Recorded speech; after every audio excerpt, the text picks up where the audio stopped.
ലണ്ടനിലെ മെട്രോപൊളിറ്റൻ പോലീസിലെ ഉദ്യോഗസ്ഥർക്കിടയിലെ ഞെട്ടിക്കുന്ന വംശീയതയും സ്ത്രീവിരുദ്ധതയും തുറന്നുകാട്ടിയ BBC-യുടെ രഹസ്യ അന്വേഷണ റിപ്പോർട്ട് ബ്രിട്ടനെ പിടിച്ചുകുലുക്കി. പോലീസിന്റെയും സംസ്കാരത്തിന്റെയും വിശ്വാസ്യതയുടെയും ചോദ്യം ചെയ്യപ്പെടുന്ന റിപ്പോർട്ടിനോട് ശക്തമായി പ്രതികരിക്കാൻ പ്രധാനമന്ത്രി കെയർ സ്റ്റാർമർ മെറ്റ് പോലീസിന്റെ തലവനോട് ആവശ്യപ്പെട്ടു കഴിഞ്ഞു. കോപ്പൻഹേഗനിൽ യൂറോപ്യൻ നേതാക്കളുമായി കൂടിക്കാഴ്ചയ്ക്ക് പോകുന്നതിന് മുന്നോടിയായിട്ടാണ് മാധ്യമങ്ങളോട് സംസാരിക്കുകയായിരുന്നു അദ്ദേഹം.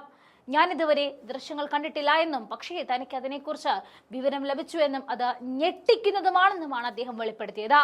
കമ്മീഷണർ പ്രതികരിക്കുന്നതിൽ സന്തോഷമുണ്ട്. അദ്ദേഹം വളരെ ശക്തമായ നിലപാട് എടുക്കണമെന്നും സ്റ്റാമർ കൂട്ടിച്ചേർത്തു.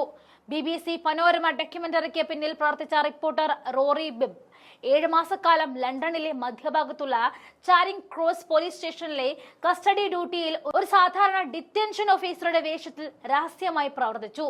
ഈ രഹസ്യ അന്വേഷണ നിരീക്ഷണം പോലീസിനുള്ളിലെ കറുത്ത യാഥാർത്ഥ്യങ്ങൾ ലോകത്തിന് മുന്നിലെത്തിക്കാൻ റോറിയെ സഹായിച്ചു എന്ന് വേണം പറയാൻ. സ്ത്രീവിരുദ്ധതയും വംശീയതയും പോലീസ് ഉദ്യോഗസ്ഥർക്കിടയിൽ നിലനിൽക്കുന്ന സ്ത്രീവിരുദ്ധ വംശീയ ഇസ്ലാമോഫോബിയ എന്നിവ വിളിച്ചു പറയുന്ന വിവിധ മോശം പെരുമാറ്റങ്ങളാണ് ഡോക്യുമെന്ററിയിൽ പ്രധാനമായിട്ടും പുറത്തു കൊണ്ടുവന്നിരിക്കുന്നത്. കൊലവിളികളും അധിക്ഷേപങ്ങളും പരസ്യമായി ചിത്രീകരിച്ച ദൃശ്യങ്ങളിൽ വിസ കാലാവധി കഴിഞ്ഞ ഒരു തടവുകാരന് തലയ്ക്ക് ഒരു വെടിയുണ്ട കിട്ടണം എന്ന് ഉദ്യോഗസ്ഥർ പറയുന്നത് കൂടി കേൾക്കാം. കൂടാതെ അൾജീരിയ, സൊമാലിയ എന്നിവിടങ്ങളിൽ നിന്നുമുള്ള കുടിയേറ്റക്കാർ മാലിന്യങ്ങളാണ് എന്ന് വിളിക്കുന്നത് ഉൾപ്പെടെയുള്ള ഞെട്ടിക്കുന്ന പ്രസ്താവനകളും ഉദ്യോഗസ്ഥർ നടത്തിയിട്ടുണ്ട്.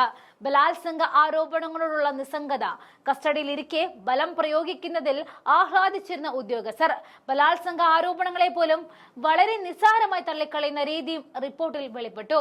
BBC ഡോക്യുമെന്ററി പുറത്തു വന്നതിന് പിന്നാലെ മെട്രോപൊളിറ്റൻ പോലീസ് കമ്മീഷണർ മാർക്ക് റോളി ഉടനടി മാപ്പ് പറഞ്ഞ രംഗത്തേക്കെത്തി. ഇത്തരത്തിൽ ഭയാനകവും ക്രിമിനൽ മനസ്സോടെയും പെരുമാറുന്ന ഉദ്യോഗസ്ഥർ നമ്മുടെ സമൂഹത്തെ വഞ്ചിക്കുകയാണ് എന്ന് അദ്ദേഹം പ്രസ്താവനയിൽ പറഞ്ഞിട്ടുണ്ട്.